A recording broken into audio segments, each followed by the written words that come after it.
Bonsoir. Il y a un an, j'ai posté ma première vidéo tout nu dans ma chambre d'étudiant sur les réseaux en disant que je m'appelais Clément et que j'allais dépasser les 10 000 euros de chiffre d'affaires par mois mensuellement en moins de 90 jours, et ça en parallèle de mes études à HEC Paris. Me voilà. Donc ça, c'est moi. J'ai vraiment fait ça, c'est pas une blague. J'ai vraiment posté cette vidéo.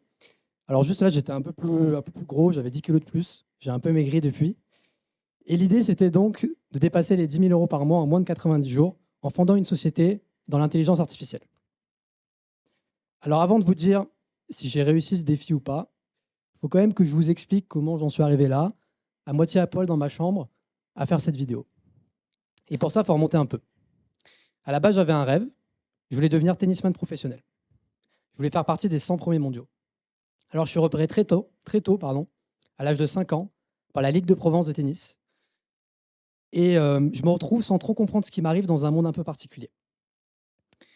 Puisque la Ligue me prend sous son aile, je commence à m'entraîner 20 heures par semaine.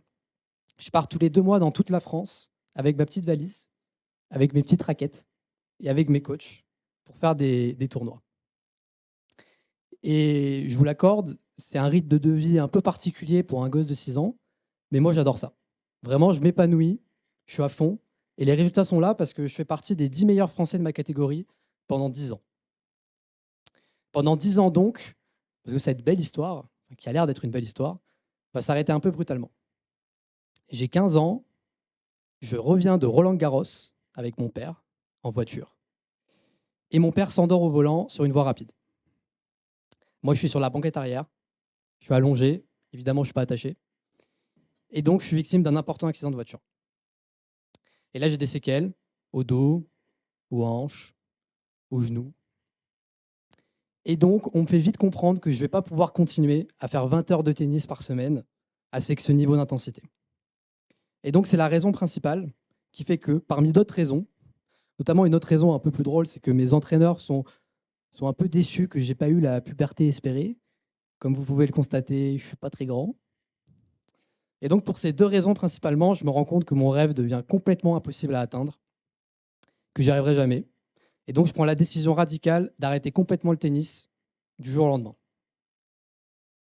Alors, c'est une décision qui n'est pas facile à prendre sur le moment.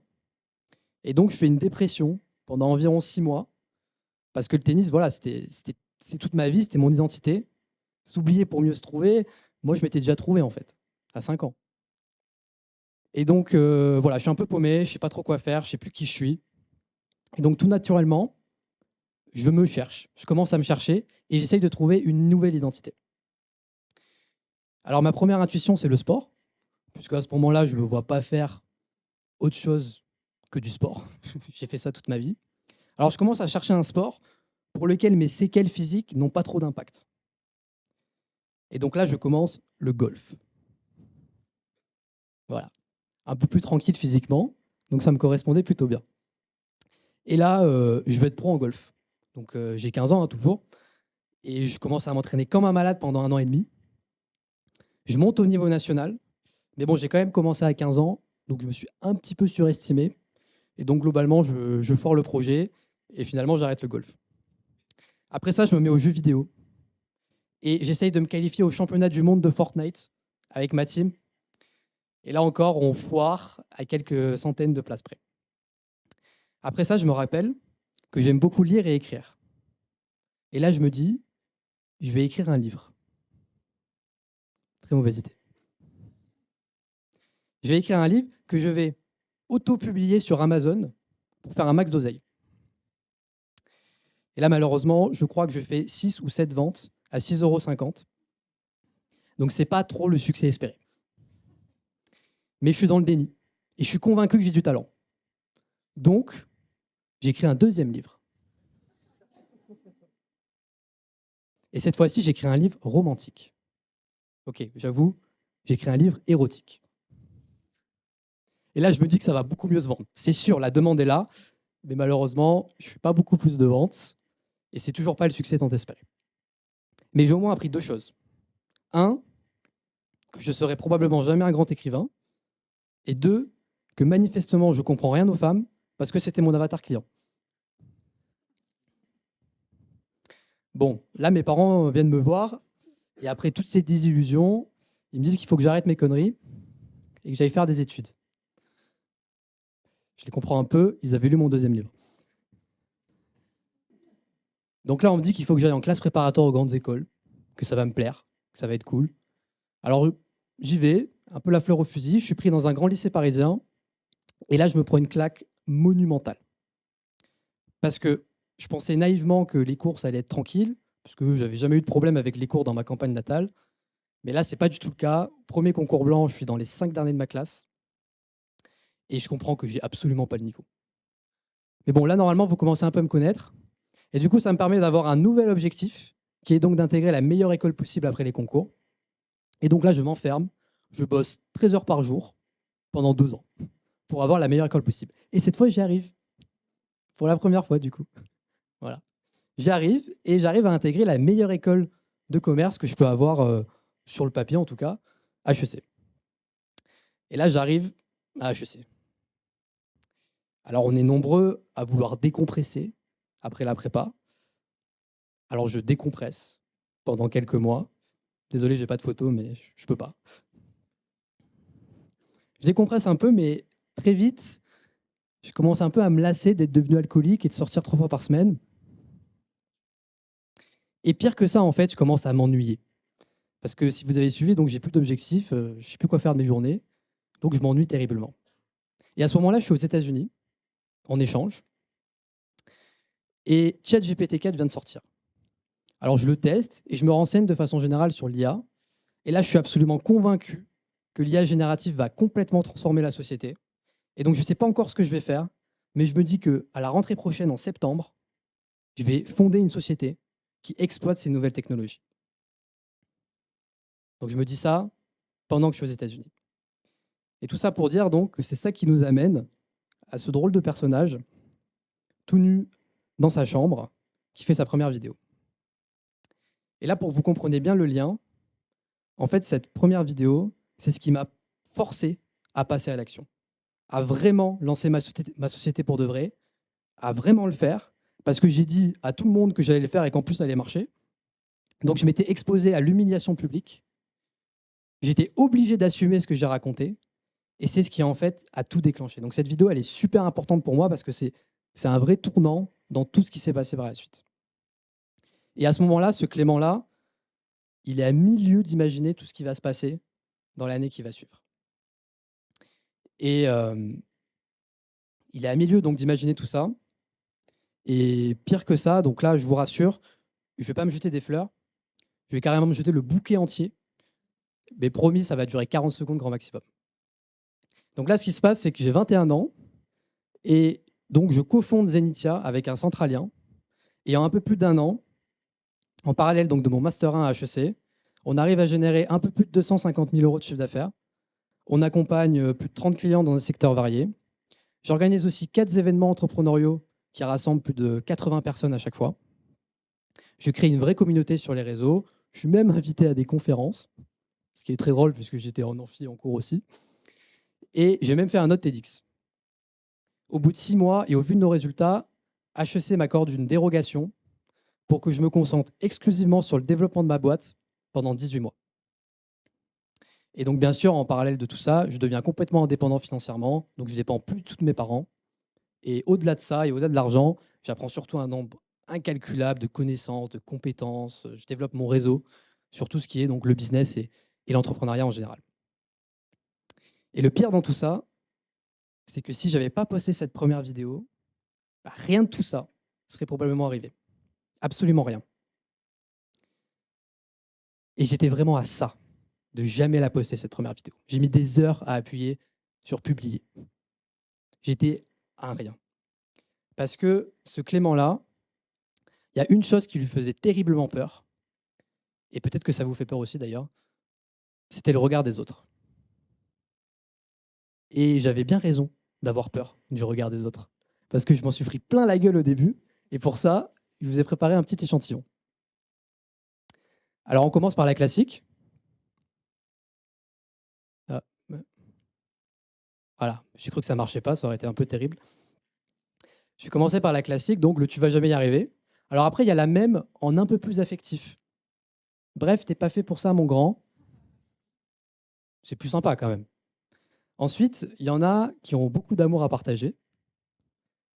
Hate from Bordeaux. Mais attention, pas de discrimination. Hate from 94 aussi. Il y en a qui sont plus expéditifs, ils n'ont pas trop le temps. TG. Ou mange merde. Il y en a qui sont un peu surpris. Qu'est-ce que c'est que cet immense con? C'est quoi cette merde? Et puis il y en a même qui sont philosophes. Être une merde, ça a une valeur? Bon, si je vous montre ça, c'est pour vous montrer qu'on n'a pas tant peur du regard des autres, en fait. En réalité, ce dont on a vraiment peur, c'est de ça. C'est de leur critique. C'est de leur condescendance. C'est de leur mépris. Parce que ça touche profondément notre ego. Et donc la solution que j'ai trouvée pour surmonter cette peur, ça a été précisément de m'oublier. D'oublier une partie de moi, en l'occurrence mon ego, de le mettre de côté.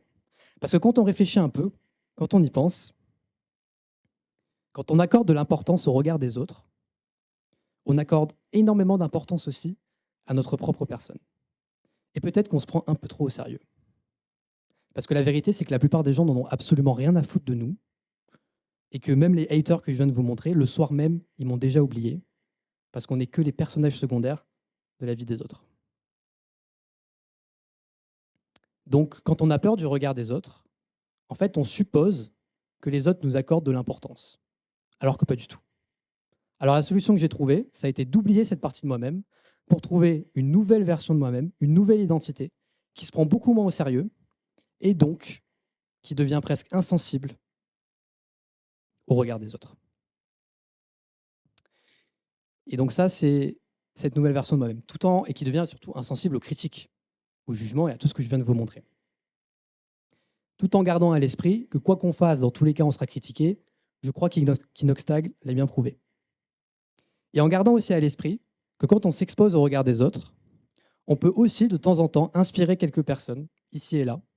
Et pour ça, j'ai un exemple d'une maman, justement, qui m'a dit que j'avais inspiré sa fille après une conférence. Et en fait, des retours comme ça, j'en ai plein. Et c'est trop cool. Et même aujourd'hui, il y en a certains qui sont venus me voir ce soir via les réseaux. Et c'est trop bien. Et ça compense largement tous les commentaires de haters que j'ai pu vous montrer juste avant. Je reviens sur moi.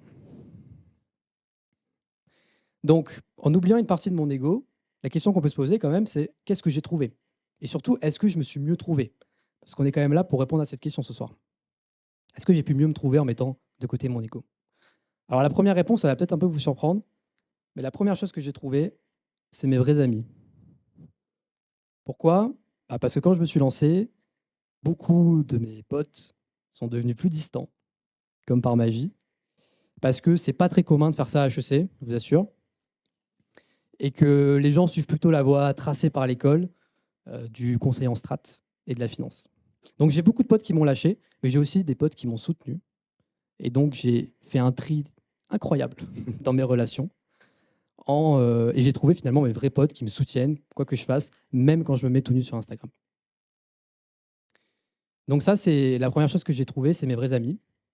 Et la deuxième chose que j'ai trouvée, évidemment, c'est que j'ai trouvé tout simplement une voie qui m'épanouissait un peu plus, dans laquelle, pendant 1 an, je me suis vraiment senti vivre. Alors, s'oublier pour mieux se trouver, je pense que vous avez compris maintenant, j'ai commencé assez jeune. Parce qu'en fait, à chaque fois, ce que j'ai fait, c'est que j'ai oublié une identité pour en trouver une nouvelle. Tennisman d'abord, golfeur, gamer, écrivain raté, entrepreneur aujourd'hui. Et à chaque fois, cette nouvelle identité me correspondait un peu plus. Mais il y a quand même une énorme limite avec ce que je suis en train de vous dire. Un gros problème même. C'est que très souvent, on croit s'être trouvé, alors que pas du tout. Parce qu'on peut très bien se satisfaire d'une situation par habitude, par confort ou par ego, justement.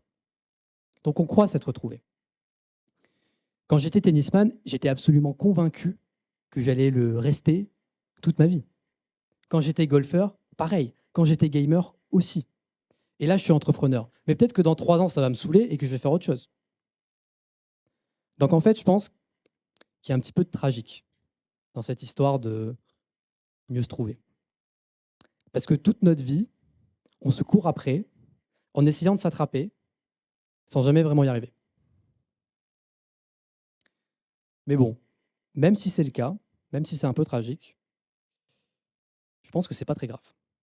Parce que j'ai quand même l'impression qu'à chaque tentative, qu'à chaque passage à l'action, j'en apprends un peu plus sur moi et sur ce qui me correspond. Un tout petit peu plus à chaque fois, mais quand même un peu plus. Si je vous dis que vous êtes à 5 rencontres de rencontrer la femme ou l'homme de votre vie, bon, bah, ce que vous allez probablement faire, c'est tout faire pour provoquer rapidement les 4 premières et rencontrer la 5e personne. Vous allez peut-être sortir tous les soirs s'il le faut.